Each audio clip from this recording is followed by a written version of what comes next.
Fala, gente boa. Bom, mais duas informações, mais informações que eu esqueci de trazer no primeiro vídeo, tá?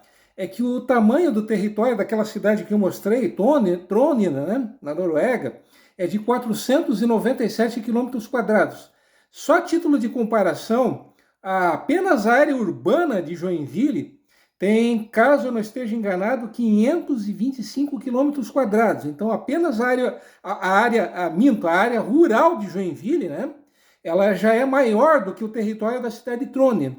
E na última contagem, na última vez que a população dessa cidade foi contada, em 2020, portanto, há pouquíssimo tempo atrás, a população de Trondheim era de 205.163 habitantes.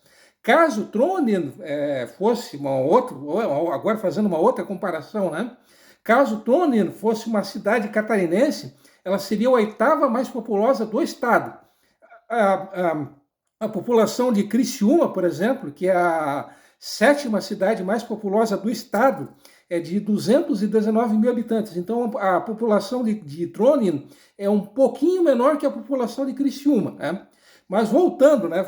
Voltando a falar daquilo que interessa, que é a história, que é coisa velha, coisa antiga, né?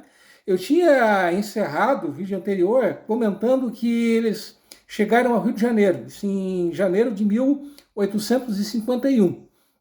Bom, como eu também havia dito, na intenção deles, desses noruegueses, que eram 120 pessoas, caso eu não esteja enganado, todos eles homens. Até preciso dar uma conferida, acho que eram 120 pessoas, sim. Bom, só um pouquinho, só um instante, tá? Perdoem-me, né? Eram, sim, 120 pessoas, tá? Bom, esses 120 noruegueses, né, obviamente todos eles homens, né, como eu tinha dito no vídeo anterior, a intenção deles era chegar na Califórnia. Bom, aconteceram todos esses imprevistos que eu acabei de mencionar, né, eles acabaram ficando no Rio de Janeiro, isso durante 2 meses, né, 2 meses eles ficaram no Rio de Janeiro, e lá no Rio de Janeiro, o cônsul, né, da então República de Hamburgo, que era o Hermann Liebe, né, perdoe-me pelo meu péssimo alemão, então o nosso amigo Hermano, vou chamar apenas de Hermano, o nosso amigo Hermano, que era o cônsul, né, da República de Hamburgo, ele acabou convencendo a maior parte desses 120 noruegueses a imigrar, né, a imigrar para a então colônia Dona Francisca, né? Existe aquele folclore de que, na verdade, eles teriam vindo aqui achando que São Francisco era São Francisco da Califórnia. Isso tem tudo para. Enfim, há essa lenda, há essa história, mas isso tem tudo para ser uma lenda. Mas voltando, né? Bom, o fato é que desses 120 noruegueses, 74 deles acabaram chegando aqui em Joinville, né? Bom, na verdade, esses 74 noruegueses, eles foram divididos em 2 grupos. O maior deles,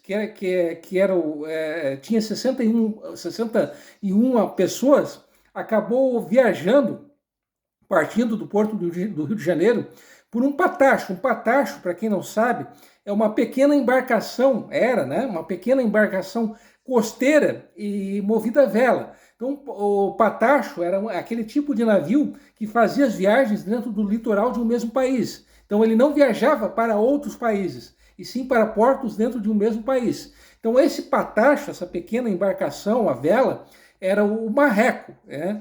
Sim, era esse nome aí que vocês acabaram de ouvir. Marreco era o nome do navio. Então, esse navio, esse patacho, enfim, ele tinha 61 pessoas a bordo, 61 passageiros, e a outra embarcação era um outro patacho chamado Glória dos Anjos, e que tinha 13 noruegueses. E havia ainda uma terceira embarcação, que era um iate, uma embarcação bem menor que essas duas que eu acabei de mencionar, que era o iate Penha. Então, esse iate, o Penha, ele acabou transportando toda a bagagem, todos os pertences desses 74 noruegueses. Enfim, eles acabaram chegando a São Francisco, obviamente, e esse grupo menor de 13 pessoas, ele ficou em Joinville apenas até o dia 28 de março. Eles ficaram aqui apenas 19 dias e fizeram, possivelmente devem ter feito alguma coisa, devem ter ajudado a erguer as primeiras cabanas, as primeiras casas, né? E logo acabaram dando no pé, acabaram indo embora, né? Bom, inclusive falando em cabanas, em habitações rudimentares, enfim, em casa de imigrante, né? Aqui eu tenho uma gravura, tá? Essa gravura aqui lá é de 1857. Então, possivelmente, essa gravura aqui, né? Que eu estou mostrando, tá? As casas dos noruegueses, não só dos noruegueses, mas dos primeiros imigrantes, de uma maneira geral, eram desse tipo aqui, tá? Até voltando, até vou mostrar mais um pouquinho aqui para vocês, tá? Então, para vocês terem uma ideia de como que era a habitação, né? Daqueles imigrantes, né? Daqueles verdadeiros heróis que ajudaram a construir, a fundar Joinville, né? Eles moravam nesse tipo de habitação, tá? Mas voltando, tá? Havia ainda um outro porém, desses 61 noruegueses que acabaram optando por ficar aqui em Joinville, apenas 9 que acabaram optando por se radicar aqui de maneira definitiva. E desses 61 noruegueses, 8 deles acabaram falecendo. 7 deles em Joinville e um deles em Paraty. Paraty, para quem não sabe, hoje é Araquari, tá? Bom, até pode parecer um número ridículo, um número irrisório. Possivelmente, vocês devem saber que, a princípio, esses noruegueses eles ficariam concentrados na Nordstrasse.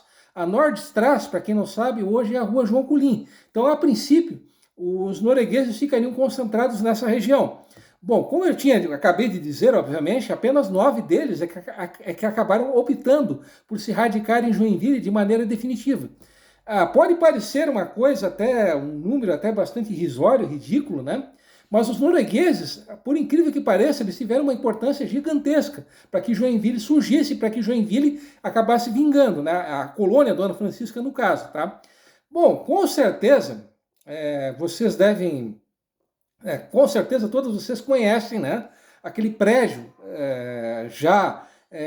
com quase 70 anos, né? Que é aquele prédio que a princípio era revendedora e oficina mecânica da Ford, aqui na cidade, e que durante mais de 20 anos cediu à prefeitura, para ser mais exato, de 74 até 96. Então esse prédio, que fica ali na esquina da João Colim com a Max Colim, tá? Não só é o local onde hoje existe esse prédio, mas praticamente todo aquele quarteirão era de praticamente todos esses noruegueses que ainda continuaram em Joinville. Então, 8 desses 9 noruegueses, eles acabaram criando nesse local que eu acabei de mencionar uma cooperativa, né, uma olaria que funcionava em um sistema cooperativista. Essa olaria, ela acabou não dando certo. Então, ela acabou sendo vendida para um militar chamado Benno von Frankenberg, sobre quem, inclusive, eu quero gravar, comentar, né, trazer mais informações a vocês. Mas, voltando, né, essa olaria, ela funcionava em regime cooperativista e, além da olaria, esses 8 noruegueses que eram proprietários dessa olaria, né, eles também eram agricultores. Então, os principais produtos, né, as principais culturas agrícolas que esses noruegueses cultivavam eram o arroz, o feijão, a cana-de-açúcar, o milho, laranjas, limões e bananas. Então, esses eram os principais cultivos agrícolas desses noruegueses. Como essa olaria acabou não dando certo, acabou não dando lucros, esses noruegueses acabaram, praticamente todos eles, né, ou todos eles acabaram sobrevivendo, fazendo pequenos serviços para os demais imigrantes. Então, quais que eram esses serviços? Geralmente eles ajudavam, eles eram pedreiros. Muitas dessas casas, como essa casinha que eu acabei de mostrar para vocês no início do vídeo, tiveram a mão de noruegueses, de algum norueguês. Então, além de pedreiros, de carpinteiros, eles também derrubavam árvores, né? Eles também eram serralheiros, né? O curioso é que antes de 1851, desde 22 de maio de 1850, já havia um escandinavo vivendo aqui. era um sueco chamado Evert Sebastian von Noring, né? Então o nosso amigo Sebastião, vou chamar apenas de Sebastião, por incrível que pareça, ele não era um agricultor, ele não era um serralheiro, ele não era um carpinteiro, nada disso. Ele era um nobre, tá? Ele era membro da nobreza sueca e ele era advogado. E ele pegava a mão na massa, né? Ele foi um dos que derrubaram as primeiras, um dos que fizeram as primeiras clareiras, né? A primeira clareira que acabou dando origem à colônia Dona Francisca, né? Então, muito antes, meses antes da chegada desses noruegueses, já havia um escandinavo vivendo aqui, né? Como o vídeo está longo pra caramba, então as próximas informações no vídeo seguinte, tá? Então, aguardem.